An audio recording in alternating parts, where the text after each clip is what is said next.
اعوذ باللہ من الشیطان الرجیم بسم اللہ الرحمن الرحیم الحمد للہ والصلاة والسلام علی رسول رب اشرح لی صدری ویسر لی امری واحلل عقدۃ من لسانی یفقهوا قولی۔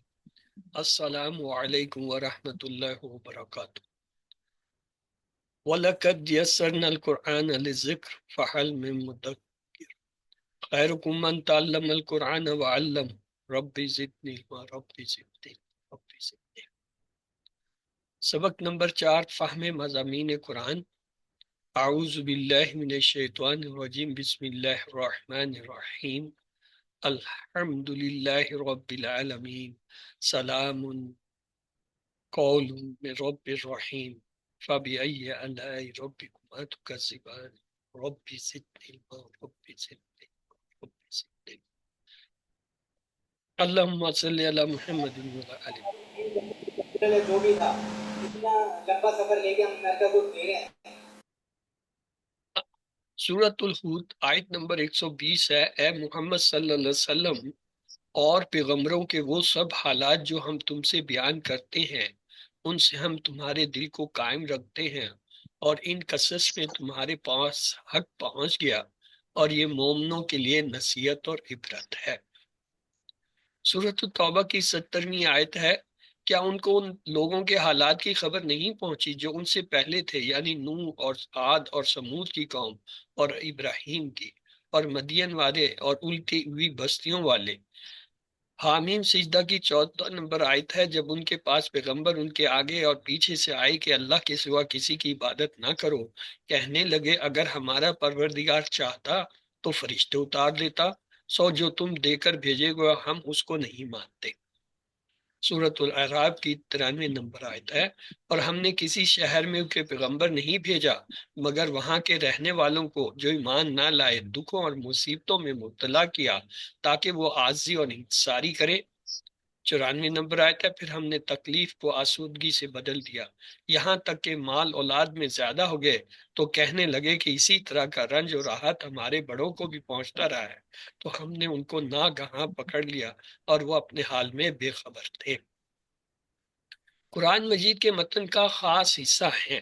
انبیاء رسل کا ذکر پہلے پارے سے آخری پارے تک پھیلا ہوا ہے، اور پھر قرآن کی اس آیت میں اشارہ ہے کہ ہم نے قرآن کو آسان کر دیا نصیحت کے لیے، تو کوئی ہے کہ سوچے سمجھے۔ تو ہم اس آیت کو ملحوظ خاطر رکھ کر سورۃ القمر سے اپنے مضامین کا آغاز کرتے ہیں۔ جیسے ہم ہر نماز سے بیشتر 5 دفعہ اذان دیتے ہیں کہ آئیں نماز پڑھیں، اسی طرح قرآن نے بھی اذان دی ہے، وَلَقَدْ يَسَّرْنَا الْقُرْآنَ لِلذِّكْرِ فَهَلْ مِن مُّدَّكِرٍ۔ یہ اذان سورۃ القمر کی 17ویں، 22ویں، 32ویں اور 40ویں آیت میں ہے۔ یہ زیادہ نہ دی گئی نہ سنی گئی۔ ہم سورۃ القمر میں پہنچے، اس کی 55 آیتیں ہیں۔ پہلی 8 آیتیں قیامت کی ہیں۔ 9ویں آیت سے لے کر 17ویں آیت تک نوح علیہ السلام کا قصہ بیان کیا گیا۔ اس قصے کی یہ آخری آیت بھی ہے۔ مفہوم یہ ہے کہ اللہ نے نوح کو بھیجا اپنا پیغام دے کر، لیکن قوم نے ان کی تکذیب کی تو باری تعالیٰ نے قوم کو ڈبو دیا۔ 18ویں آیت سے 22ویں آیت میں قوم عاد کا جو ہے قصہ بیان کیا گیا، اس میں یہ مفہوم ہے کہ حود علیہ السلام اللہ کا پیغام قوم عاد کی طرف لے کر آئے تو انہوں نے بھی اپنے رسول کو جھٹلا دیا، تو اللہ نے ان پر سخت منحوس دن میں آندھی چلائی اور تباہ کر دیا۔ آیت نمبر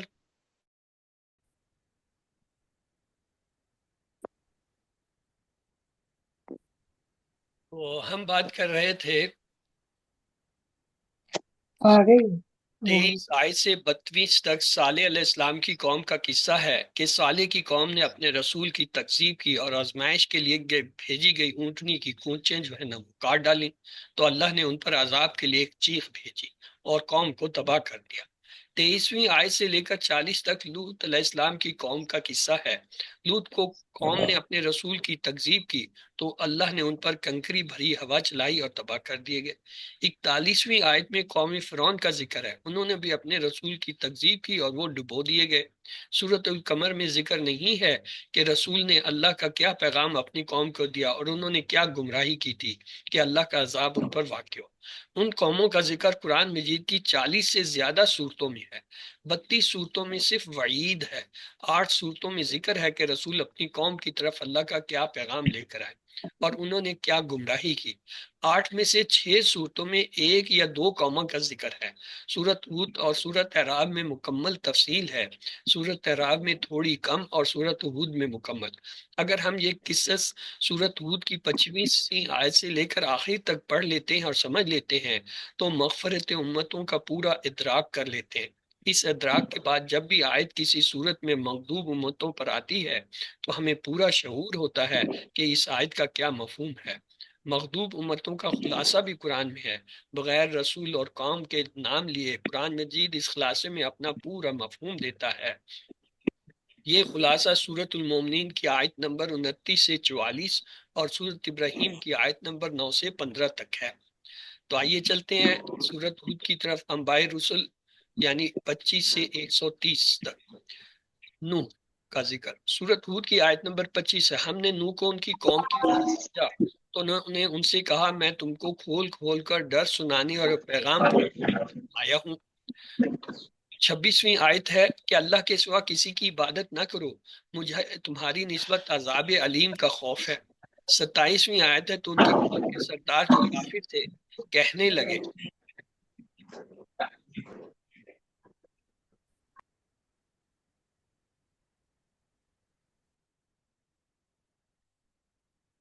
ہم تم کو اپنے ہی جیسا آدمی دیکھتے ہیں اور یہ بھی دیکھتے ہیں کہ تمہارے پیرو وہی لوگ ہیں جو ہم میں ادنا درجے کے ہیں۔ سورت ہود کی 29ویں آیت ہے، اے قوم میں اس نصیحت کے بدلے تم سے مال و زر کا خواہاں نہیں ہوں، میرا صلہ تو اللہ کے ذمہ ہے۔ سورت ہود کی آیت نمبر 44 ہے، اور کام تمام کر دیا گیا اور کشتی کوہ جودی پر جا کر ٹھہر گئی اور کہہ دیا گیا کہ بے انصاف لوگوں پر لعنت۔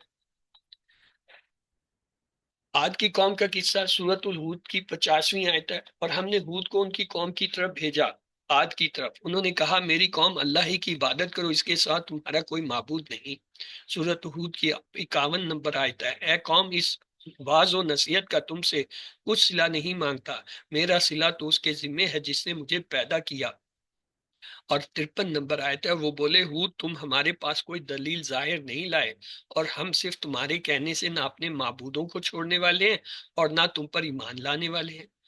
59 نمبر آیت ہے، یہ وہی عاد ہیں جنہوں نے اللہ کی نشانیوں سے انکار کیا اور اس کے پیغمبروں کی نافرمانی کی۔ اور 60 نمبر آیت ہے، دیکھو عاد نے اپنے پروردگار سے کفر کیا، سن رکھو ہود کی قوم عاد پر پھٹکار۔ سمود کی قوم کا واقعہ ہے، سورت ہود کی 61 نمبر آیت ہے، اور سمود کی طرف ان کے بھائی صالح کو بھیجا تو انہوں نے کہا میری قوم اللہ ہی کی عبادت کرو، اس کے سوا تمہارا کوئی معبود نہیں۔ 62 نمبر آیت ہے، کیا تم ان چیزوں سے منع کرتے ہو جن کو ہمارے بزرگ پوچھتے آئے ہیں، اور جس بات کی طرف بلاتے ہو اس میں ہمیں کبھی شک ہے۔ سورت ہود کی 67 اور 68 نمبر آیت ہے، اور جن لوگوں نے ظلم کیا تھا ان کو چنگاڑ نے آ پکڑا تو وہ اپنے گھروں میں اوندھے پڑے رہ گئے، گویا کبھی ان میں بسے ہی نہ تھے۔ سن رکھو سمود نے اپنے پروردگار سے کفر کیا، سن رکھو سمود پر پھٹکار ہے۔ لوط علیہ السلام کی قوم کا واقعہ سورت ہود کی آیت نمبر 77، اور جب ہمارے فرشتے لوط کے پاس آئے، 78 نمبر آیت، اور لوط کی قوم کے لوگ اس کے پاس دوڑتے ہوئے آئے اور یہ لوگ پہلے ہی فعل شنجی کیا کرتے تھے، اور آیت آگے 82 تک، اور ان پر پتھروں کی تہ بتہ کنکریاں برسائیں۔ قوم مدین کا واقعہ ہے، سورہ ہود کی 84 نمبر آیت، اور مدین کی طرف ان کے بھائی شعیب کو بھیجا تو انہوں نے کہا میری قوم اللہ ہی کی عبادت کرو، اس کے سوا تمہارا کوئی معبود نہیں، اور ناپ تول میں کمی نہ کرو۔ اور 87 نمبر آیت انہوں نے کہا شعیب کیا تمہاری نماز تمہیں یہی سکھاتی ہے کہ جن کو تمہارے باپ دادا پوچھتے آئے ہم ان کو ترک کر دیں اور اپنے مال میں جو تصرف کرنا چاہیں نہ کریں۔ اور 94 نمبر آیت ہے، اور جب ہمارا حکم آ پہنچا تو ہم نے شعیب کو اور جو لوگ ان کے ساتھ ایمان لائے تھے ان کو تو اپنی رحمت سے بچا لیا، اور جو ظالم تو ان کو چنگاڑ نے آ پکڑا تو وہ اپنے گھروں میں اوندھے پڑے رہ گئے۔ 95 نمبر آیت، گویا ان میں کبھی بسے ہی نہ تھے، سن رکھو مدین پر ویسی ہی پھٹکار ہے جیسے سمود پر پھٹکار تھی۔ نوح علیہ السلام کی قوم کا واقعہ ہے، سورت اعراف کی جو 59 نمبر آیت ہے، ہم نے نوح کو ان کی قوم کی طرف بھیجا تو انہوں نے ان سے کہا اے میری برادری کے لوگوں، اللہ کی عبادت کرو، اس کے سوا تمہارا کوئی معبود نہیں۔ سورۃ ہود کی 25 نمبر آیت ہے، ہم نے نوح کو ان کی قوم کی طرف بھیجا تو انہوں نے ان سے کہا کیا کہ اللہ کے سوا کسی کی عبادت نہ کرو۔ سورۃ المومنین کی آیت نمبر 23 ہے، اور ہم نے نوح کو ان کی قوم کی طرف بھیجا تو انہوں نے ان سے کہا کہ اے قوم اللہ ہی کی عبادت کرو، اس کے سوا تمہارا کوئی معبود۔ سورۃ نوح کی آیت نمبر 3 ہے، اور اللہ کی عبادت کرو، اس سے ڈرو اور میرا کہا مانو۔ ہود اور عاد سورۃ اعراف کی آیت نمبر 65 میں قوم عاد کی طرف ان کے بھائی ہود کو بھیجا، انہوں نے کہا بھائیو اللہ ہی کی عبادت کو، اس کے سوا تمہارا کوئی معبود نہیں۔ سورۃ ہود آیت نمبر 50، اور ہم نے عاد کی طرف ان کے بھائی ہود کو بھیجا، انہوں نے کہا میری قوم اللہ ہی کی عبادت کرو، اس کے سوا تمہارا کوئی معبود نہیں۔ سورۃ احقاف کی آیت نمبر 21 ہے، اور قوم عاد کے بھائی ہود کو یاد کرو جب انہوں نے اپنی قوم کو سرزمین احقاف میں ہدایت کی، اور ان سے پہلے اور پیچھے بھی ہدایت کرنے والے گزر چکے تھے کہ اللہ کے سوا کسی کی عبادت نہ کرو۔ صالح السلام کا واقعہ سورۃ الاعراف کی 73 نمبر آیت میں ہے، اور قوم سمود کی طرف ان کے بھائی صالح کو بھیجا تو صالح نے کہا اے قوم اللہ ہی کی عبادت کو، اس کے سوا تمہارا کوئی معبود نہیں۔ اور سورۃ ہود کی 61 نمبر آیت ہے، اور سمود کی طرف ان کے بھائی صالح کو بھیجا تو انہوں نے کہا اے قوم اسی کی عبادت کرو، اس کے سوا تمہارا کوئی معبود نہیں۔ سورۃ النمل کی آیت نمبر 46، اور ہم نے سمود کی طرف ان کے بھائی صالح کو بھیجا کہ خدا کی عبادت کرو۔ لوط علیہ السلام کا ذکر سورۃ اعراف کی آیت نمبر 81 میں ہے۔ لوط نے اپنی قوم سے کہا ایسی بے حیائی کا کام کیوں کرتے ہو، یعنی خواہش نفسانی پورا کرنے کے لیے عورتوں کو چھوڑ کر لونڈوں پر گرتے ہو۔ سورۃ ہود کی 38 میں، جب ہمارے فرشتے لوط کے پاس آئے اور لوط کی قوم کے لوگ ان کے پاس بے تحاشا دوڑتے ہوئے آئے، یہ لوگ پہلے ہی فعل شنجی کیا کرتے تھے۔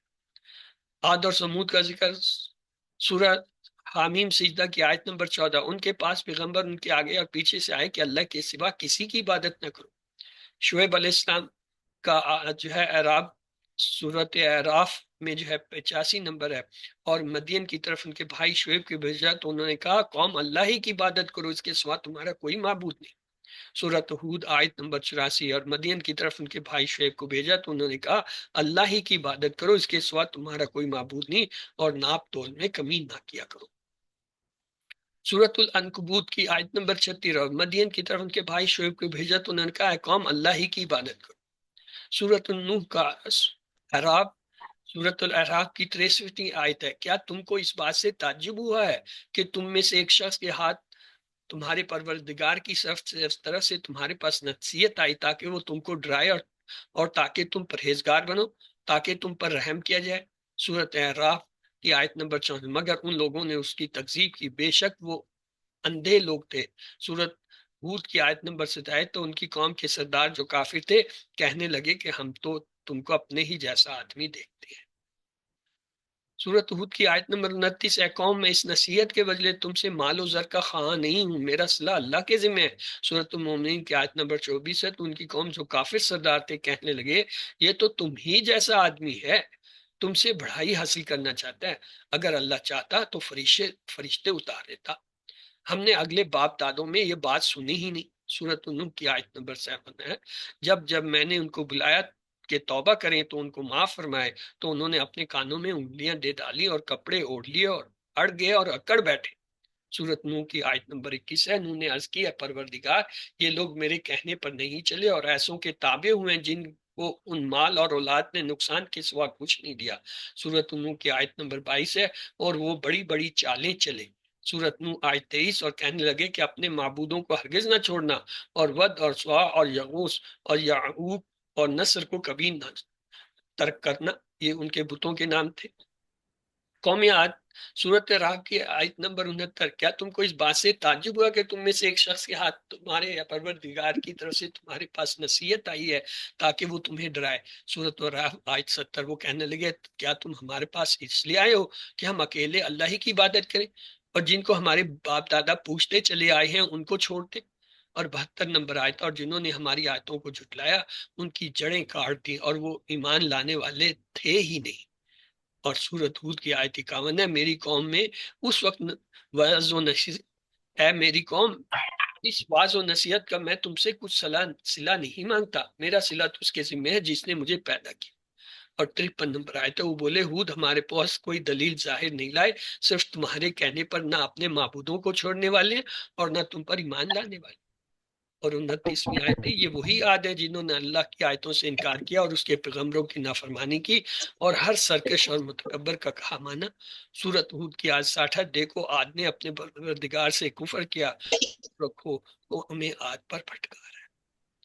قوم سمود سورت اعراف کی 75 آیت، تو ان کی قوم میں سردار لوگ جو غرور رکھتے تھے غریب لوگوں سے جو ان پر ایمان لائے تھے، کہنے لگا بھلا تم یقین کرتے ہو کہ صالح اپنے پروردگار کی طرف سے بھیجے گئے ہیں؟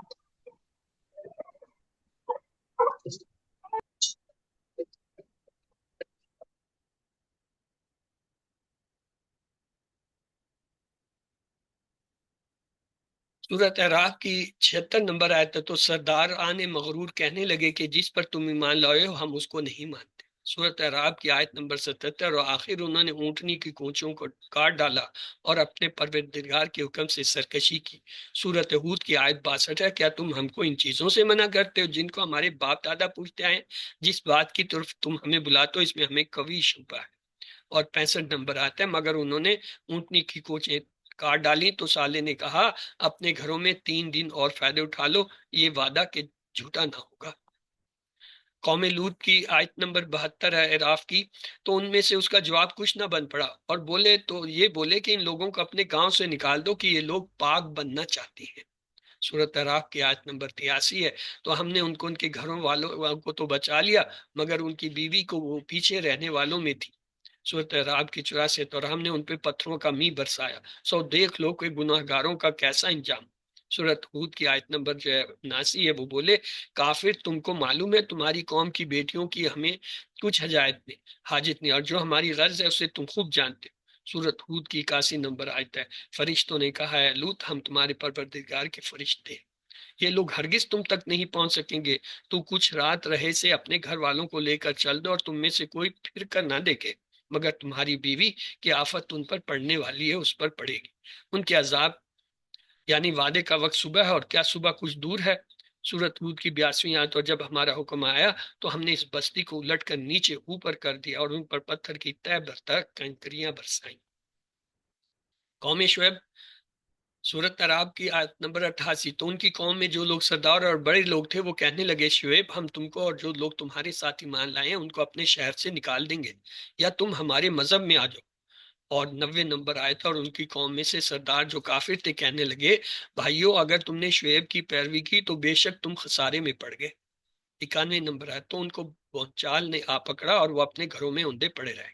اور 87 نمبر آئے تھا یہود کی، انہوں نے کہا شعیب کیا تمہاری نماز تمہیں یہ سکھاتی ہے جن کو ہمارے باپ دادا پوچھتے آئے ہم ان کو ترک کر دیں یا اپنے مال میں تصرف کرنا چاہیں تو نہ کریں۔ تو یہ رسول یعنی تمام رسول ایک ہی پیغام لائے کہ اللہ کی عبادت کرو اور اس کے سوا کوئی نہ کرو۔ اور تمام قوموں نے اپنے اپنے رسولوں کے ساتھ جو کیا قرآن نے اسے بار بار مختلف آیتوں میں دہرایا ہے، اور ایک ہی نتیجہ اخذ ہوتا ہے کہ جو اللہ کو نہیں مانتا، اللہ کی نافرمانی کرتا ہے، انکار کرتا ہے پیغمبر کا رسول کا، اس قوم کے پر عذاب آتا ہے۔ حضرت موسیٰ علیہ السلام کے ذکر سورۃ الانبیاء میں 29ویں، اور جو شخص ان میں سے یہ کہے کہ اللہ کے سوا میں معبود ہوں تو اسے ہم دوزخ کی سزا دیں گے اور ظالموں کو ہم ایسی سزا دیا کرتے ہیں۔ سورت قمر میں آخری مغضوب قوم فرعون کی قوم کا ذکر ہے۔ سورت قمر کی 41ویں آیت میں اور آل فرعون کے پاس بھی ڈر سنانے والے آئے۔ سورت قمر کی آیت 42، انہوں نے ہماری تمام نشانیوں کو جھٹلا دیا تو ہم نے ان کو اس طرح پکڑ لیا جس طرح ایک قوی اور غالب شخص پکڑ لیتا ہے۔ موسیٰ اور فرعون کی قوم مغضوب کی ہوئی، اس کا ذکر تقریباً 38 صورتوں میں ہے۔ ہم موسیٰ کے متعلق 4 اسباق کا متعلق ہے۔ پہلے یہ کہ موسیٰ علیہ السلام کی پیدائش اور جوانی، پھر اللہ سے ملاقات، پھر فرعون کے ساتھ معاملات و دعوت، اور آخر موسیٰ علیہ السلام کی قوم کی گمراہی۔ تو موسیٰ علیہ السلام کی پیدائش اور جوانی سورت قصص آیت نمبر 3 میں ہے، اے محمد صلی اللہ علیہ وسلم ہم تمہیں موسیٰ اور فرعون کے کچھ حالات مومن لوگوں کے سنانے کے لیے صحیح صحیح سناتے ہیں۔ اور 4 نمبر آیت ہے قصص کی کہ فرعون نے ملک میں سر اٹھا رکھا تھا اور وہاں کے باشندوں کو گروہ گروہ بنا رکھا تھا۔ ان میں سے ایک گروہ کو یہاں تک کمزور کر دیا تھا کہ ان کے بیٹوں کو ذبح کر ڈالتا اور ان کی لڑکیوں کو زندہ رہنے دیتا۔ بے شک وہ مفسدوں میں سے تھا۔ سورۃ قصص کی آیت نمبر 5 ہے، اور ہم چاہتے تھے کہ جو لوگ ملک میں کمزور کر دیے گئے ان پر احسان کریں، ان کو پیشوا بنائیں اور انہیں ملک کا وارث بنائیں۔ سورۃ قصص کی آیت نمبر 6، اور ملک میں ان کو قدرت دیں اور فرعون اور حامان اور ان کے لشکر کو وہ چیز دکھا دیں جس سے وہ ڈرتے تھے۔ سورۃ القصص کی آیت نمبر 7، اور ہم نے موسیٰ کی ماں کی طرف وحی بھیجی کہ اس کو دودھ پلاؤ، پھر جب تم کو اس کے بارے میں کچھ خوف پیدا ہو تو اسے دریا میں ڈال دینا، اور نہ تو خوف کرنا اور نہ رنج کرنا، ہم اس کو تمہارے پاس واپس پہنچا دیں گے اور بعد میں اسے پیغمبر بنا دیں گے۔ سورۃ قصص کی 8 نمبر آتا ہے، فرعون کے لوگوں نے اس کو اٹھا لیا اس لیے کہ نتیجہ یہ ہونا تھا کہ وہ ان کا دشمن اور ان کے لیے معجب غم ہو۔ بے شک فرعون اور حامان اور ان کے لشکر غلطی پر تھے۔ سورۃ قصص کی آیت نمبر 9 میں، اور فرعون کی بیوی نے کہا یہ میری اور تمہاری دونوں کی آنکھوں کی ٹھنڈک ہے، اس کو قتل نہ کرنا، شاید یہ ہمیں فائدہ پہنچائے یا ہم اسے بیٹا بنا لیں، اور وہ انجام سے بے خبر تھے۔ سورۃ قصص کی آیت نمبر 10 ہے، اور موسیٰ کی ماں کا دل بے قرار ہو گیا، اگر ہم ان کے دل کو مضبوط نہ کرتے تو قریب تھا کہ وہ اس غم کو ظاہر کر دیتے، ہم چاہتے تھے کہ وہ مومنوں میں رہے۔ سورۃ قصص آیت نمبر 11، اور اس کی بہن سے کہا کہ اس کے پیچھے پیچھے چلی جا، تو وہ اسے دور سے دیکھتی رہی اور ان لوگوں کو کچھ خبر نہ تھی۔ سورۃ القصص کی آیت نمبر 12، اور ہم نے پہلے ہی سے اس پر دائیوں کے دودھ حرام کر دیے تھے، تو موسیٰ کی بہن نے کہا میں تمہیں ایسے گھر والے بتاؤں کہ تمہارے لیے اس بچے کو پال لیں اور اس کی خیر خواہی سے پرورش کریں۔ اور سورۃ قصص کی آیت نمبر 13، سو ہم نے اس طریق سے ان کو ان کی ماں کے پاس واپس پہنچا دیا تاکہ ان کی آنکھیں ٹھنڈی ہوں اور وہ غم نہ کھائیں اور معلوم کر لیں کہ اللہ کا وعدہ سچا ہے، لیکن اکثر لوگ نہیں جانتے۔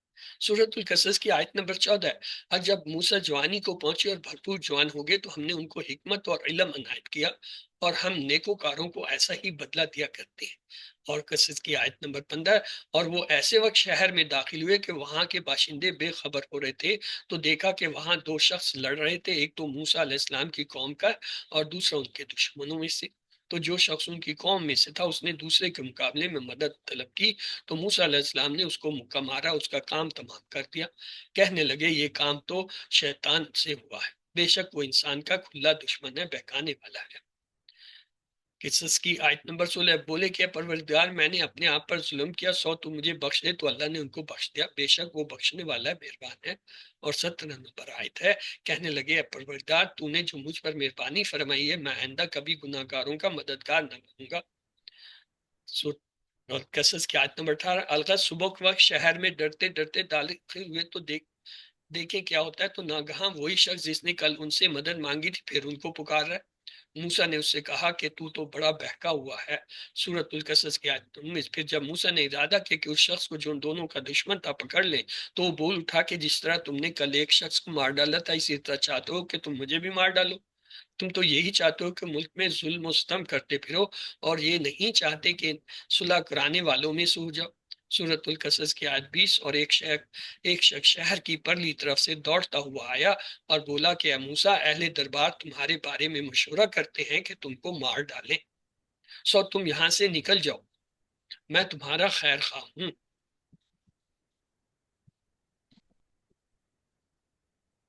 سورۃ قصص کی آیت نمبر 21 ہے، چنانچہ موسیٰ وہاں سے ڈرتے ڈرتے نکل کھڑے ہوئے کہ دیکھیں کیا ہوتا، دعا کرنے لگے کہ اے پروردگار مجھے ظالم لوگوں سے نجات دے۔ اور 22ویں آیت ہے، اور جب انہوں نے مدین کی طرف رخ کیا تو کہنے لگے امید ہے کہ میرا پروردگار مجھے سیدھا راستہ بتائے۔ سورۃ القصص کی آیت نمبر 23، اور جب مدین کے پانی کے قریب پہنچے تو دیکھا وہاں لوگ جمع ہو رہے ہیں اور اپنے مویشیوں کو پانی پلا رہے ہیں، اور ان کی ایک طرف تو عورتیں اپنی بکریوں کو روکے کھڑی ہیں۔ موسیٰ نے ان سے کہا تمہارا کیا کام ہے؟ وہ بولی کہ جب تک چرواہے اپنے جانوروں کو لے نہ جائیں ہم پانی نہیں پلا سکتے، اور ہمارے والد بڑی عمر کے بوڑھے ہیں۔ 24ویں آیت ہے، تو موسیٰ نے ان کے لیے بکریوں کو پانی پلا دیا، پھر سائے کی طرف چلے گئے اور کہنے لگے پروردگار میں اس کا محتاج ہوں کہ تم مجھ پر اپنی نعمت نازل فرمائے۔ سورۃ قصص کی 25ویں آیت، تو تھوڑی دیر کے بعد ان میں سے ایک عورت جو شرماتی اور لجاتی چلی آتی تھی موسیٰ کے پاس آئے اور کہنے لگی کہ تم کو میرے والد پلاتے ہیں کہ تم نے جو ہمارے لیے پانی پلایا تھے اس کی تم کو اجرت دیں۔ پھر جب وہ ان کے پاس آئے اور ان سے اپنا ماجرا بیان کیا تو انہوں نے کہا کچھ خوف نہ کرو، تم ظالم لوگوں سے بچ آئے ہو۔ 26ویں آیت، ایک لڑکی بولی ابا ان کو نوکر رکھ لیجئے، کیونکہ بہترین نوکر جو آپ رکھیں وہ ہے جو توانا ہو، ایمانت دار ہو۔ 27ویں آیت ہے، انہوں نے موسیٰ سے کہا میں چاہتا ہوں کہ اپنی 2 بیٹیوں میں سے ایک کو تم سے بیاہ دوں اس آیت پر کہ تم 8 برس میری خدمت کرو، پھر اگر 10 سال پورے کر دو تو تمہاری طرف سے احسان ہے اور میں تم پر تکلیف ڈالنا نہیں چاہتا، تم مجھے انشاءاللہ نیک لوگوں میں پاؤ گے۔ سورۃ القصص کی آیت نمبر 28 ہے، موسیٰ علیہ السلام نے کہا مجھ میں اور آپ میں یہ عہد پختہ ہوا، میں جو مدت چاہوں پوری کر دوں، پھر مجھ پر کوئی زیادتی نہ ہو، اور ہم جو معاہدہ کرتے ہیں اللہ اس پر گواہ ہے۔ 29 نمبر آیت ہے، پھر جب موسیٰ نے مدت پوری کر دی اپنے گھر کے لوگوں کو لے کر چلے تو طور کی طرف سے آگ دکھائی دی، وہ اپنے گھر والوں سے کہنے لگے کہ تم یہاں ٹھہرو، مجھے آگ نظر آئی ہے، شاید وہاں سے رستے کا کچھ پتہ لگاؤں یا آگ کا انگارہ لے آؤں تاکہ تم آگ تاپو۔ سورۃ طٰہٰ کی آیت نمبر 9 ہے، اور کیا تمہیں موسیٰ کی خبر ملی ہے؟ 10ویں آیت، جب انہوں نے آگ دیکھی تو اپنے گھر والوں سے کہا تم یہاں ٹھہرو، میں نے آگ دیکھی ہے، میں وہاں جاتا ہوں، شاید اس میں سے میں تمہارے پاس انگارہ لاؤں یا آگ کے مقام سے اپنا رستہ معلوم کر سکوں۔ اور سورۃ طٰہٰ کی 11ویں آیت، پھر جب وہ وہاں پہنچے تو آواز آئی کہ اے موسیٰ، اور 12ویں آیت ہے میں تو تمہارا پروردگار ہوں، تم اپنے جوتے اتار دو، تم یہاں پاک میدان یعنی توا میں ہو۔ اور 13ویں آیت، اور میں نے تم کو منتخب کر لیا تو جو حکم دیا جائے اسے سنو۔ اور 14ویں آیت ہے بے شک میں ہی اللہ ہوں، میرے سوا کوئی معبود نہیں، تم میری عبادت کیا کرو اور میری یاد کے لیے نماز پڑھا کرو۔ اور 15ویں آیت ہے سورۃ طٰہٰ کی، قیامت یقیناً آنے والی ہے، میں چاہتا ہوں کہ اس کے وقت کو پوشیدہ رکھوں تاکہ ہر شخص جو کوشش کرے اس کا بدلہ پائے۔ اور 16ویں آیت ہے سورۃ طٰہٰ کی، تو جو شخص اس پر ایمان نہیں رکھتا اور اپنی خواہش کے پیچھے چلتا ہے، کہیں تم کو اس کے یقین سے نہ روک دے تو اس صورت میں تم ہلاک ہو جاؤ گے۔ اور 17 نمبر آیت، اور موسیٰ یہ تمہارے دانے ہاتھ میں کیا ہے؟ 18ویں آیت، انہوں نے کہا یہ میری لاٹھی ہے، اس پر میں سہارا لگاتا ہوں، اس سے اپنی بکریوں کے لیے پتے جھاڑتا ہوں اور اس میں میرے اور بھی کئی فائدے ہیں۔ اور 19 نمبر آیت ہے، فرمایا کہ موسیٰ اسے ڈال دو۔ 20 میں آیت ہے، تو انہوں نے اس کو ڈال دیا اور وہ یک سانپ بن کر دوڑنے لگا۔ 21 میں آیت، فرمایا کہ اسے پکڑ لو، ڈرنا مت، ہم اس کو ابھی اس کی پہلی حالت پر لوٹا دیں۔ 22ویں آیت، اور اپنا ہاتھ اپنی بغل میں دبا لو کہ وہ کسی عیب و بیماری کے بغیر سفید چمکتا دمکتا نکلے، یہ دوسری نشانی۔ اور 23ویں آیت، تاکہ ہم تمہیں اپنے بڑے بڑے نشانات عظیم دکھائیں۔ 24واں آیت، تم فرعون کے پاس جاؤ کہ وہ سرکش ہو رہا ہے۔ اور 25واں آیت، کہا ہے میرے پروردگار میرا سینہ کھول دے۔ 26واں آیت، اور میرا کام آسان کر دے۔ 27ویں آیت، اور میری زبان کی گرہ کھول دے۔ 28ویں آیت، تاکہ وہ میری بات سمجھ سکے۔ 29ویں آیت ہے، اور میرے گھر والوں میں سے میرا وزیر یعنی مددگار فرما۔ اور 30ویں آیت ہے، یعنی میرے بھائی ہارون۔ 31واں آیت ہے، اس سے میری کمر کو مضبوط کر۔ سورۃ طٰہٰ کی 32ویں آیت ہے، اور اسے میرے کام میں شریک کر۔ اور 33ویں، تاکہ ہم تیری بہت سی تسبیح کریں۔ 34ویں، اور تجھے کثرت سے یاد کریں۔ آیت نمبر 35، تو ہم کو ہر حال میں دیکھ رہا ہے۔ 36ویں، فرمایا موسیٰ تمہاری دعا قبول کی گئی۔ 37، اور ہم نے تم پر ایک بار اور بھی احسان کیا تھا۔ 38ویں، جب ہم نے تمہاری والدہ کو الہام کیا تھا جو تمہیں بتایا جاتا ہے۔ اور 39، وہ یہ تھا کہ اسے یعنی موسیٰ کو صندوق میں رکھو، پھر اس صندوق کو دریا میں ڈال دو تو دریا اس کو کنارے پر ڈال دے گا اور میرا اور اس کا دشمن اٹھا لے گا۔ اور موسیٰ میں نے تم پر اپنی طرف سے محبت ڈال دی اور اس لیے کہ تم میرے سامنے پرورش۔ اور 40ویں آیت ہے سورۃ طٰہٰ کی، جب تمہاری بہن وہاں فرعون کے پاس گئی اور کہنے لگی میں تمہیں ایسا شخص بتاؤں جو اس کو پالے، تو اس طریقے سے ہم نے تم کو تمہاری ماں کے پاس پہنچا دیا تاکہ ان کی آنکھیں ٹھنڈی ہوں اور وہ رنج نہ کریں، اور تم نے ایک شخص کو مار ڈالا تو ہم نے تم کو غم سے نجات دی، اور ہم نے تمہاری کئی بار آزمائش کی، پھر تم کئی سال اہل مدین میں ٹھہرے رہے، پھر اے موسیٰ تم جو ہے قابلیت رسالت کے اندازے پر پہنچے اور میں نے تم کو اپنے کام کے لیے بنایا۔ سورۃ طٰہٰ کی 42ویں آیت ہے، تو تم اور تمہارا بھائی دونوں ہماری نشانیاں لے کر جاؤ اور میری یاد میں سستی نہ کرنا۔ 43ویں آیت، دونوں فرعون پہ جاؤ کہ وہ سرکش ہو رہا ہے۔ 44، اور اس سے نرمی سے بات کرنا، شاید وہ غور کرے یا ڈر جائے۔ اور 45 آیت، دونوں کہنے لگے ہمارے پروردگار ہمیں خوف ہے کہ وہ ہم پر تعدی کرنے لگے یا زیادہ سرکش ہو جائے۔ 46 آیت، اللہ نے فرمایا ڈرو مت، میں تمہارے ساتھ ہوں کہ سنتا اور دیکھتا ہوں۔ اور 47 آیت، اچھا تو اس کے پاس جاؤ اور کہو ہم اب کے پروردگار کے بھیجے ہوئے ہیں، تو بنی اسرائیل کو ہمارے ساتھ جانے کی اجازت دیجیے اور انہیں عذاب نہ کیجیے، ہم آپ کے پاس آپ کے پروردگار کی طرف سے نشانی لے کر آئے، اور جو ہدایت کی بات مانے اس کو سلامتی ہو۔ اور 48 نمبر آیت ہے سورۃ طٰہٰ کی، ہماری طرف یہ وحی آئی ہے، جو جھٹلائے اور منہ پھیرے اس کے لیے عذاب تیار ہے۔ سورۃ اعراف کی آیت نمبر 143 ہے، اور جب موسیٰ ہمارے مقرر کیے ہوئے وقت پر کوہ طور پر پہنچے اور ان کے پروردگار نے ان سے کلام کیا تو کہنے لگے، اے پروردگار مجھے جلوہ دکھا کہ میں تیرا دیدار بھی دیکھوں۔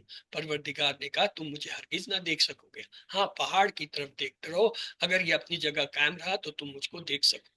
اور جب ان کا پروردگار پہاڑ پر نمودار ہوا تو تجلی انوار اور پانی نے اس کو ریزہ ریزہ کر دیا اور موسیٰ بے ہوش ہو کر گر پڑے۔ جب ہوش میں آئے تو کہنے لگے تیری ذات پاک ہے اور میں تیرے حضور میں توبہ کرتا ہوں اور جو ایمان لانے والے ہیں ان میں سب سے اول ہوں۔ سورۃ اعراف کی آیت نمبر 144 ہے۔ اللہ نے فرمایا موسیٰ میں نے تم کو اپنے پیغام اور اپنے کلام سے لوگوں میں ممتاز کیا، تو جو میں نے تم کو عطا کیا اسے پکڑے رکھو اور میرا شکر بجا لو۔ سورۃ اعراف کی آیت نمبر 145 ہے۔ اور ہم نے تو تورات کی تختیوں میں ان کے لیے ہر قسم کی نصیحت اور ہر چیز کی تفصیل لکھ دی۔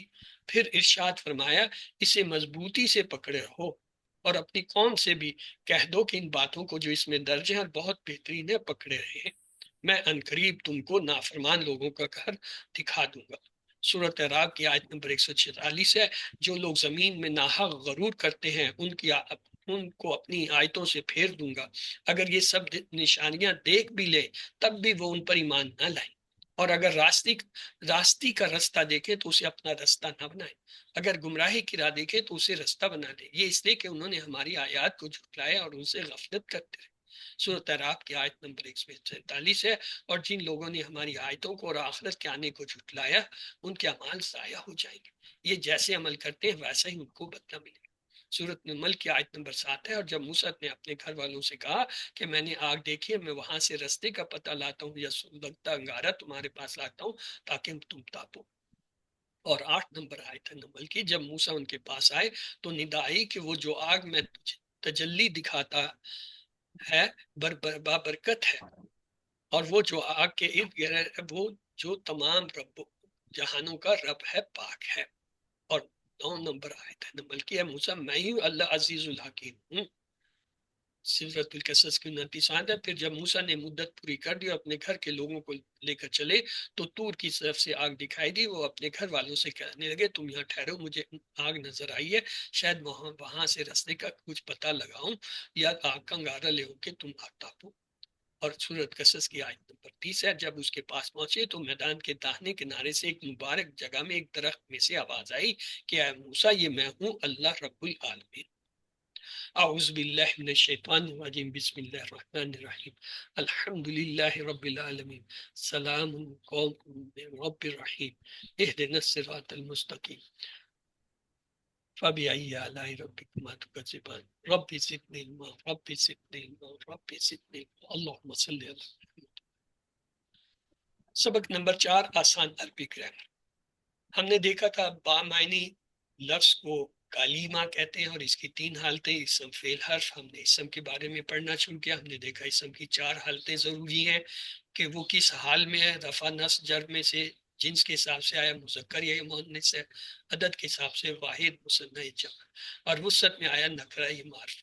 تو جب تک یہ 4 چیزیں کسی اسم کی معلوم نہ ہو، نہ اس اسم کو ہم صحیح سمجھ سکتے، نہ صحیح ترجمہ کر سکتے، نہ اس کو صحیح استعمال کر سکتے۔